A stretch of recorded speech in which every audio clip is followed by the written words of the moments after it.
Today on the GrandLAN Video Blog, X-Men Kingbreaker, Uncanny X-Men, X-Factor, and X-Men Legacy.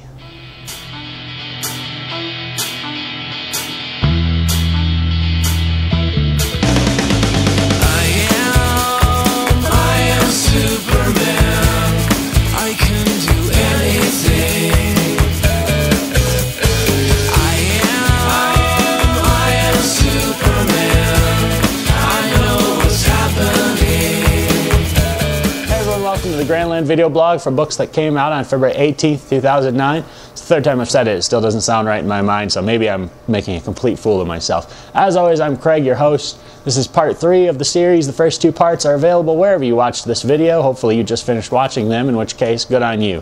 Thanks. We appreciate the support. I'm glad to see that we have so many people that just continue to pick up our video blog. It's a great thing.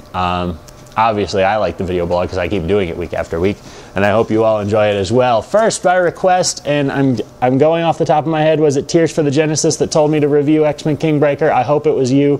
Whoever it was, if it wasn't you, I apologize. X-Men Kingbreaker, number 3 of 4. I read a nice recap page at the start, so I haven't read number 1 and 2, but I caught up pretty nicely. I'll say this, I'm not normally a fan of Chris Yost, but he's doing all right here. He's established himself with Emperor Vulcan, which I did read in this idea of the Starjammers versus Vulcan. Some interesting stuff. You know, he's got the voices of the characters down.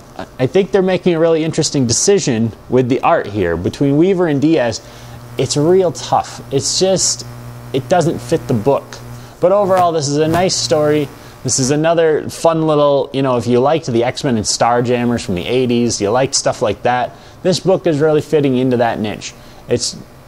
You get to see some good characters. You get to see Havoc and Polaris, and you know the Starjammer characters like Raza and Chad, and the Shi'ar Imperial Guard. You get to see the continuation of the Vulcan story.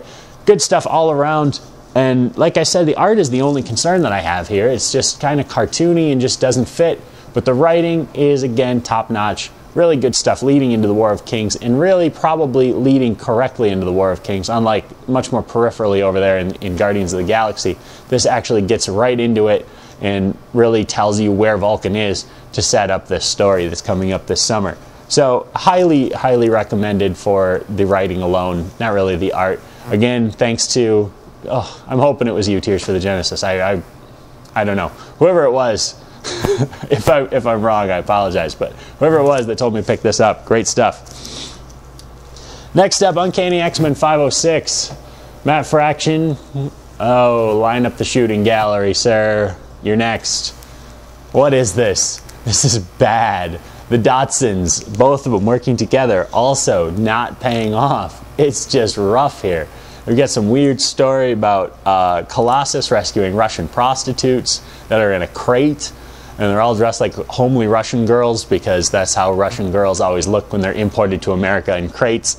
And then they all end up at the X-Mansion. And in the meantime, Beast is still trying to cure mutant kind. And like I read a review earlier, Beast is not going to cure mutant kind in a throwaway Matt Fraction Dotson brothers, or Dotson brother and sister, husband and wife, whatever they are. You're not going to see that done in just like random throwaway issues of Uncanny X-Men. It's not going to happen. We had this huge Messiah Complex crossover. We have the Messiah War coming up. It's all about the new status quo of the X-Men. It's not just going to be erased in a side project like as just part of the regular books. They're going to make it a big crossover when Beast does make it happen, if he does. But, you know, it's nice to have him have a direction, but it's kind of getting tiring because we know it's not actually going to pay off. And there's so much of this book devoted to that. It just hurts. And the Colossus prostitute story is bad, and it's really skippable. It's a shame because, you know, when you put Uncanny X-Men on a title, that's a friggin' pedigree right there. You're talking about something that, you know, continues to grow and evolve, and people continue to read it. I had somebody ask me if we could find like the late 300s, early 400s issues of Uncanny X-Men for them, and I looked them up and I thought, man, these things are like going through the roof in value.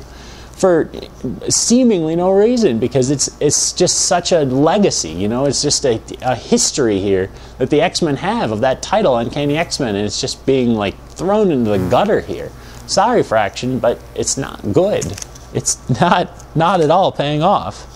What is good is X-Factor, and you better believe it. Number 40. Now, as we talked about in X Factor number 39, an amazing spoiler, and as Peter David said, don't ruin it. X Factor 40 has another amazing spoiler, and again, Peter David has said, don't ruin it.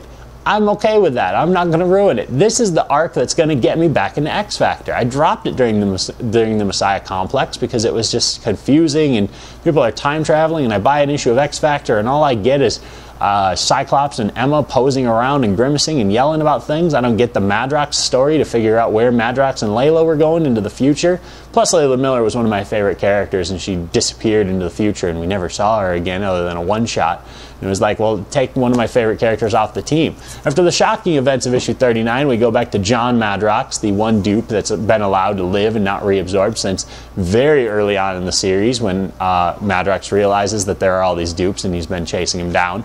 And we get an amazing cliffhanger. We get really fun characterization off of Madrox. I guess, you know, morbidly it's fun. He's very suicidal and depressed, but it's great stuff. It's very interesting exploration of the character and a development of where we're going in X Factor. And again, the big cliffhanger, the big ending, wow. Awesome, totally awesome. We didn't even see it coming. It totally blindsides you because you're about halfway through the book and Peter David's already tossing you little hints, you know, little breadcrumbs, and you're like, I don't know, but I'm gonna, yeah, okay, I'm following, bam, and it hits you. You gotta read this book. If you liked number 39, I know a lot of people picked it up after we talked about it a lot. You know, a lot of internet reviewers said positive things. Do it again. This is another positive book. This is definitely worth following, and truly, I'm gonna start picking this up again because it's so good. But we're going to end on a sad note, and that sad note is X-Men Legacy, number 221. Now let's see if I got this right. Rogue is in Australia. Professor Xavier and Gambit are going to find Rogue in Australia. When they climb a cliff in Australia, they discover the city, again, I don't remember what it was called, Terra Verde or something. It was a fake San Diego, San Francisco amalgam back during Claremont's Extreme X-Men, where Rogue and Gambit lived after they lost their powers, after they had this great death scene, and then the next issue they were like, oh yeah, we didn't die, but we lost our powers, so we're gonna go retire in California. So they're in that town sort of hypnotically, and then you're living through all these various scenes, and the Danger Room is there, of course, Danger, because it wouldn't be X-Men Legacy without 17 bad ideas rolled into one, would it? And they're running old Danger Room scenarios. So, of course, they've built a Danger Room scenario about the Morlock Massacre. They've built one about, you know, various other scenes that have gone on. All right. You know, it's all over the board, and it's supposed to be, it's just ultimately manga fan service with an X-Men title attached. That's all it is, and it's so bad. It's, you know, things change all the time. Characters die. Yes, thank you, David. David with the down thumb to convey it. It's, I don't know what I expected from Mike Carey, but it was trash all the way through. That's it for this installment. Thanks for watching. We'll see you next week.